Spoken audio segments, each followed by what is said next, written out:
All right, Pre JYM Plus, obviously the original one launched in 2013, right? Yep. Now you have to rewind yourself to 2013, which most of you weren't even buying supplements, but at that time, almost every pre-workout on the market was less than a 10-gram dose. So they were selling you 3 to 5 to 7 gram servings of your pre-workout. It was just all stimulants. There weren't any real nutrients. So when Pre JYM was launched, the whole point of Pre JYM was to show people that a pre-workout isn't just about stimulants. It's about nutrients that actually help. Creatine, beta-alanine, betaine. Those are what I call the 5 must-have ingredients. And that's what keeps these the same, are those 5 must-haves. These all have those 5 must-haves, right? Creatine, beta-alanine, betaine, citrulline malate, and the branched-chain amino acids. Those are all critical before workouts, so all of these contain those 5 must-haves. So what is the major difference between them? Well, starting with Pre JYM OG, this one was formulated as a system with post JYM. So you have the 2 grams of creatine hydrochloride in Pre JYM and another 2 grams in post JYM. So many of these nutrients you're getting before and after workouts.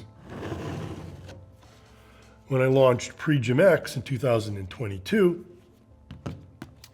there's a couple reasons. The first was to make it an all-in-one. A lot of people don't like taking their supplements before and after workouts, right? They don't want to divide their doses. They just want all the creatine in the pre-workout.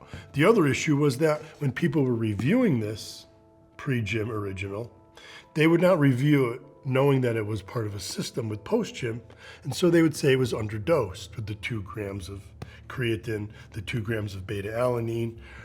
Wasn't enough. So I doubled the doses of that in Pre JYM X so that for those who didn't want to have to take a post-workout, they can get it all in one. Now, the other thing that I did with Pre JYM X is I increased the stimulants to give people a stronger experience in the gym. So in addition to the 300 milligrams of caffeine, I added dynamine and teacrine, which are 2 stimulants. However, the feedback from a lot of gym customers is that it's too much for them. The stimulant is just too much, and they prefer the OG, the feel of the OG. The other thing that I did with Pre JYM X is I increased the nitrates to over 800 milligrams of nitrates to get a better pump. Now, one of the issues with Pre JYM Plus is the taste, and that's due to the creatine hydrochloride, where there's 4 grams in Pre JYM X. Creatine hydrochloride is hydrochloric acid, so with 4 grams, it's very, very acidic. It makes it very difficult to flavor. That's why most of the flavors of Pre JYM X are tart flavors, like the Rise and Grind, which is orange, or the Tiger's Blood, which is watermelon and strawberry, or Shockwave, which is like sweet tarts. So the flavor is a bit tart, harder to flavor. So 2025, I created Pre JYM Plus.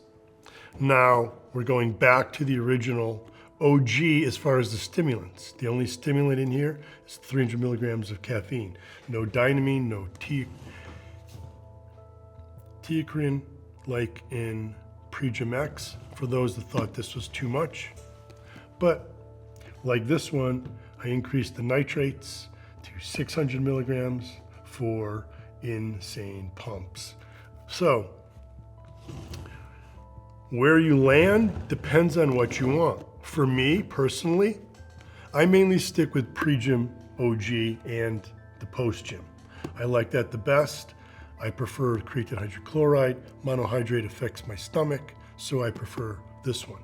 On days where I don't feel like getting in a good workout, or I need to really keep my brain sharp like I'm doing a podcast, I'll reach for Pre JYM X to get those extra stimulants to keep me fired up in going. However, for those that think that Pre JYM X is too much on the stimulants. It gives you too much of a boost. But you want more nitrates, a bigger pump, and you want more creatine, more beta-alanine, and betaine. Those have all been increased in Pre JYM Plus. Then I would go with Pre JYM Plus.